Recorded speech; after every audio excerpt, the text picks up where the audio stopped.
Well, greetings class, and welcome to week number 7 of PSYC1301, Theoretical Constructs of Psychology. I am speaking to you today from South Carolina, where we're visiting our newest granddaughter who turned 6 days old today. And as always, this comes from the Biblical Counseling Department of Arlington Baptist University, where we teach the sufficiency of Scripture, progressive sanctification, and the Bible's instructions on how to grow and change.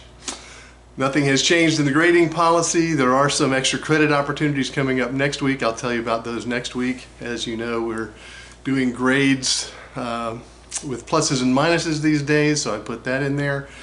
And this is the view of the world. This week is an ordinary week with just journal quizzing and discussions, these three over here.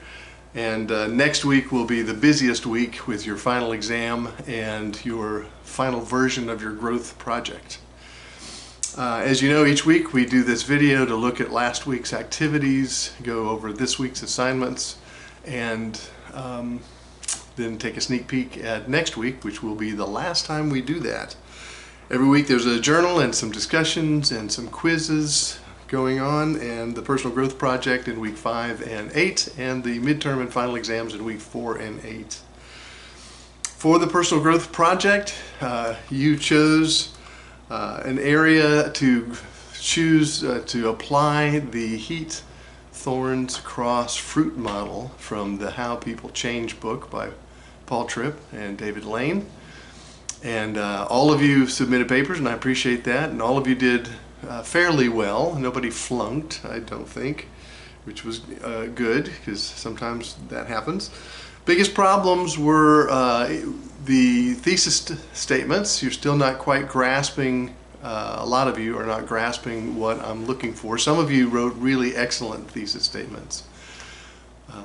So that is something that needs to be improved. If I noted that in the rubric for next time. Many of you wrote a good introduction, but it just needed one more sentence to be the thesis statement that touched on all the other paragraphs in there, and at least mentioned the heat, thorns, cross, fruit model. Since that is the main tool that you're using for this analysis, it should be in the thesis statement. The next biggest problem, and this wasn't a big problem, just a handful of you didn't quite answer all of the questions that were in the rubric. So just make sure you answer each and every question. I noted which ones were missing for you if you were missing some, so those will need to be beefed up for your final. And again, your final is your starting place is going to be what you turned in week 5. And then you're going to fix all the things that I pointed out in the rubric, and then there's a couple extra things that I'm asking for, but I haven't gotten there yet. I'm getting ahead of myself. The other problem, as much as I begged you to use the outline of the rubric and told you in the notes, here's what I want you the outline to be, and I want you to label each section with the same label that was in the rubric, there were still a number of you that didn't do that. Most of you that left that out, I docked you a few points for that, but it was pretty easy by paragraph to tell where you were. A couple of you just answered all the questions in one giant run-on paragraph. Made it very difficult to grade, very difficult to, and you didn't answer the questions in order. So it was very difficult to make sure that you had touched on all of the questions. So I gave you that feedback in the rubric. And then last, only one of you did this, fortunately, and that's why I warned against it so much before week 5, but don't give me a PowerPoint presentation with bullets. Don't put the question and then followed by a bulletized list of the answers to the questions. Just put the answers to the questions. Don't repeat the questions in your paper, and it will make a wonderful free-flowing paragraph that describes each of the situations for each of the sections. So the one of you that did that need to convert that into an essay style or research paper style prose. And then last was grammar. Most of you had pretty good grammar, but there were a few of you that had quite a few spelling errors or grammar errors or run-on sentences or sentence fragments. And so I have pointed those out in the rubric as well. So make sure you fix those, because I'll be double checking to make sure those got fixed. So to summarize the guidance for you, make sure you follow the rubric, that if you haven't already, that you label each section: introduction, key, questions, heat, cross, fruit, etc. The thesis statement, if you don't know how to write one, this How to Write a Research Paper by Jeremy Pierre is a wonderful short tutorial that'll teach you how to do that. It's a skill you're going to need every time you write an essay or do a research paper in the rest of your academic career. So I urge you to spend some time to learn how to do it well. It summarizes the conclusion of the entire paper, and it not only says what the conclusion is, but it says why you came to that conclusion with a brief summary of each of the paragraphs in there. So therefore it must mention the heat, thorns, cross, and fruit sections in that thesis statement. So please work on that. Then have a paragraph for key questions. There's 7 of them. Just answer them. It can be all in one paragraph. It can be in multiple paragraphs. That's fine, so long as it's clearly labeled in that section. In addition, now here's the new stuff. So for those of you that did well, and there were 2 of you that got 100, you got exactly what I was looking for. You don't have a thing to do to fix yours going forward. All you need to do is add these additional things that I'm asking for. And one is good teaching and good communicating not only involves the information, but is so helpful to have a story to tell with real people in it and real places and real emotions being described. So that's what I want you to do throughout this paper, starting in the heat paragraph. So I want you to share an anecdotal story, preferably a true one, but it could be a fictitious one if you care to, but be honest, just state it's fictitious. But tell a story of a time and a place and who the characters were that were there. You can change the names if you want to protect the innocent, that's fine. But create a story with a time and a place where you were tempted to do whatever this personal growth item that you're trying to improve. Let's say it was grumbling, a time when you were tempted to grumble. And then in the thorns paragraph, in addition to what you turned in before, don't delete that. I still need those questions answered.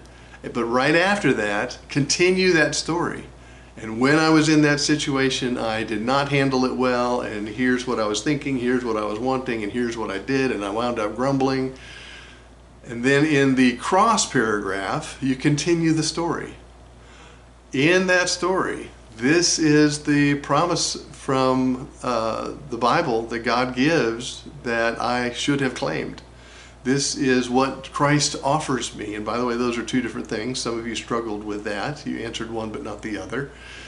And this is the consequences that I would expect to come out of that if I would fix this. And then in the fruit chapter section of the paper, finish up the story. And so the next time this happens, this is the way I'm going to respond instead of that. This is that whole new response that I have to that same old heat. And these are the consequences, positive consequences that I expect to come out of that. Okay? So that's one part of what I'm asking you to add to your story. The other part is, because when you first wrote this, you had not read all of the heat, thorns, cross, fruit chapters. There's 8 of them, 2 per section of that model. Now that you've read them all, because the last ones are being read this week, I want you to cite a quotation from the chapter that's applicable to your situation. And that means you're going to have at least 4 citations, 1 in the heat section, 1 in the thorn section, 1 in the cross section, 1 in the fruit section. And guess what? I want the heat quote to come from heat chapter 1 or heat chapter 2. And I want the thorn section to have a quote from thorn chapter 1, thorn chapter 2. And when you do a citation, I want you to name the book, The first time you name it in full, the second time you can refer to it as Paul Tripp's book or something more shorthand. But also put in the chapter number, the name of the chapter, and the page number. Now, the page number may vary if you have a hard copy of the book, the paperback book, or if you have are using the electronic book. But I still want you to put it in there because I am going to go check and make sure you quoted from the right place. And you'll lose points if you quote from chapter 2 when it should have been chapter 9 or 10. So that is it for feedback on the paper and what I'm expecting from you next week. And if you want to get a head start on that, I would suggest you do that. It should take you less time to do this second part of the assignment than it took to do the first one. Now, week 6 is behind us now. We did the learning paradigm and Christian integration. We did reading, journaling, discussing, and quizzing. For the reading, you read about B.F. Skinner, kind of the grandfather of the behaviorists, and then also John Dollard and Neil Miller, and Albert Bandura and Walter Mischel. I hope you enjoyed reading those guys. Behaviorists are the ones that intrigue me the most in the world of psychology, because some of the things they get right biblically, like they understand put off, put on pretty well. They don't understand man's sinful heart. They kind of think you're a machine, that you're neutral. If you're given the right stimulus, you'll get the right outcome. That's not really how the heart works. But they're often the most scientific in the way they study things, and they get results in terms of behavior change. They don't quite get what heart change means, but they do understand behavior change. And that's kind of the missing link between them and what a biblical counselor would do. Then in the 5 views, you read a level of explanations view of things, and then you read the 2 cross chapters last week, and then you'll be doing the 2 fruit chapters this week. For the discussion board, all of you agreed that these principles that are documented by Bandura and Mischel are ones that you see in the Bible from leaders. These are things that leaders do in mentoring people and observing what happens in other people's lives and applying it in your life. And not to poo-poo what they're doing. Whenever someone's teaching what's already in the Bible and teaching it well, I'm all for it. So kudos to Bandura and Mischel for documenting those biblical principles. And then in the cross chapters, you were to talk about how you think and respond, knowing that sin's power is broken once you become a believer. Such a powerful thing and such a great motivator for changing some of the sinful things that you do or think in your lives. And then in taking advantage of God's wisdom and His strength and His character that is available to you because the Holy Spirit is now indwelling in you. And then what beliefs about Christ are important to your faith and repentance. Quiz number 6, the grades went down a little bit, but not too bad. Everyone took the quiz this time. 41.9 was the average. That's an 83.7. That's on the lower end of a B, maybe a B minus. So for a class average, that's not too bad. Now let's look at week 7, this week's assignments. We'll be looking at the existential and humanistic paradigm theorists. Reading, journaling, discussing, and quizzing, the usual 3. So in the journal, you'll be reading week 7's notes by Kathy Wiseman, the written lecture, and then 3 more existentialists, humanists, George Kelly, Abraham Maslow, and Rollo May, chapters 13, 15, and 16 in the Personalities book. And again, as usual, you can just read the summary and the evaluation and get everything that you need for your assignments. In the 5 Views book, you'll be reading chapter 5, which is a Christian psychology view by Diane Langberg. And then in How People Change, you'll finish up the model readings with Fruit 1 and Fruit 2, Real Heart Change in chapter 13, and New and Surprising Change in chapter 14. And then I have an audio for you from the ACBC, that's the Association of Certified Biblical Counselors, podcast of the story of Jen Chen. Jen Chen had a doctorate in psychology and was working in that field and discovered biblical counseling and had quite a transformation in how she was thinking about helping people. And so I want you to read that. I want you to journal well on this one. When you do the key points, don't give me just one point or a sentence fragment. Give me several of the points that led her to this transformation in her life. And I hope it will influence you on your understanding of the role of psychology in the world of biblical counseling. Then for the discussion board, we're talking about Rollo May this time. He believed that authenticity was the way one should live their lives, which meant living in accordance with values that are freely chosen, as opposed to people who conform to someone else's standards. He states that if you're living in an inauthentic way, what you really want is not the same as these standards you're trying to live by, then you'll have anxiety and guilt and loneliness, ineffectiveness and self-alienation and despair. And so I got some questions for you to answer about that. Do you agree with this? Why or why not? And I definitely want you to have your biblical worldview lens on here, because what he's describing reminds me of in the book of Judges, where repeatedly it said that this was a time in Israel where every man did what was right in his own eyes. That's what he's describing. You set your own standards, you live by them. That's authenticity.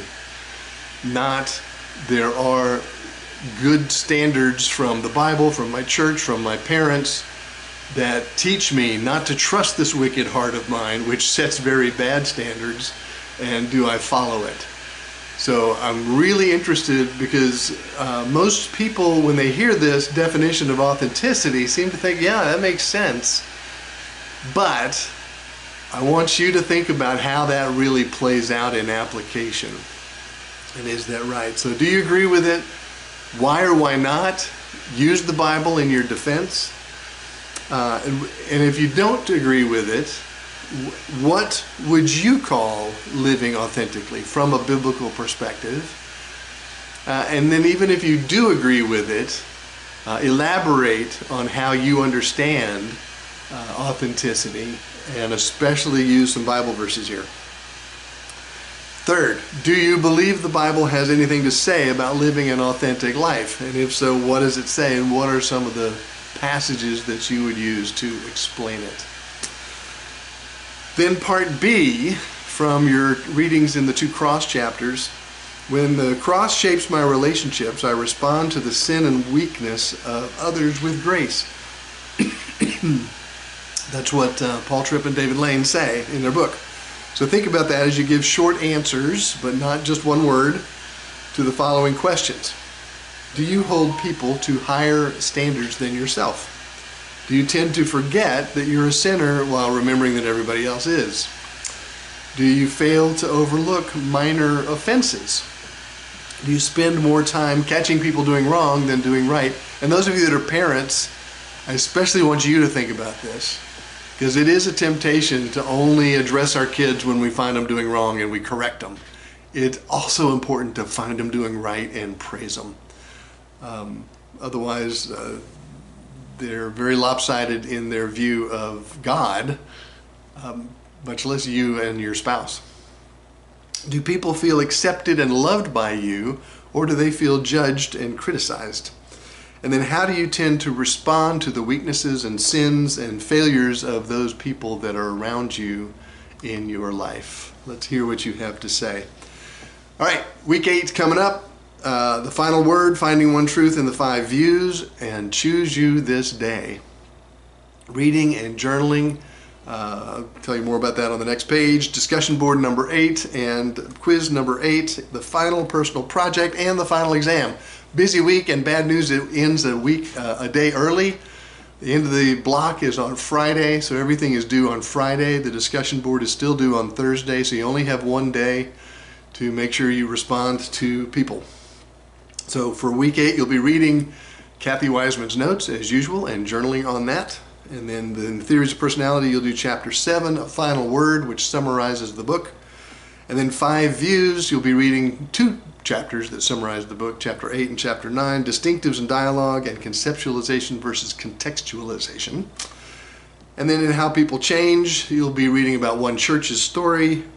And I have Kathy Wiseman's testimony, which is very similar to Jen Chen's. She was also very well trained and practicing in the field of psychology and learned biblical counseling and changed her life.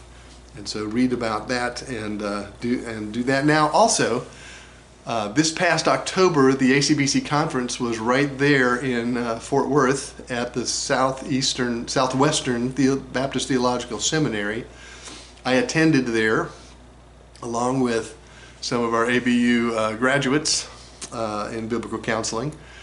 And I attended a breakout session where Joshua Grainer used the book that we're studying, The 5 Views of Counseling, to debunk integrationists. So I want you to listen to his arguments. Also, I was in the audience and I asked him a question, maybe even 2, at the end of that presentation. If you will email me the question that I asked and the answer that he gave, I will give you an extra 10 points. 10 points? Yeah, 10 points of extra credit. So that's only available if you are watching this video and you're seeing this offer. So go listen to that one, find the question, shoot me the email, and I'll add 10 points to your overall grade. For the discussion board, is the determinant personality that you picked out at the beginning of the semester the same one that you would do now that you've studied it a little more? Or have you decided determinants are unbiblical? I'm not going to weigh in on that one. I'll let you decide. After reading all the assignments, as well as the online lesson, write at least 3 paragraphs discussing your position on psychology and Christianity. And then third, what was the most surprising thing that you learned in these 8 weeks that we had together? For the paper, this is really a review of what I went over a few minutes ago, but make sure you follow the rubric, make sure you answer all the questions, make sure you do a spelling check and a grammar check, maybe read it out loud to your roommate or a family member or something so that you can tell how it sounds so you can fix that. Have a good introduction and a good conclusion and a very good thesis statement that's contained in both the introduction and the conclusion. And that thesis statement needs to have 2 components, your conclusion and why you came to that conclusion, which summarizes the other paragraphs, including mentioning at least, or if not describing how the heat thorns cross fruit model works. Introduce the new things, the anecdotal story that's going to be in those 4 sections, and the analysis that you do from the book. And when you cite a quote, make sure you put the name of the book, the chapter number, and the chapter name, and the page number, so I can easily find it. And there'll be 4 of those, 1 in each of the heat, thorns, cross, and fruit sections of your paper. God bless you. Text me or email me if you need me. I'll try to get back to you within 24 hours. God bless.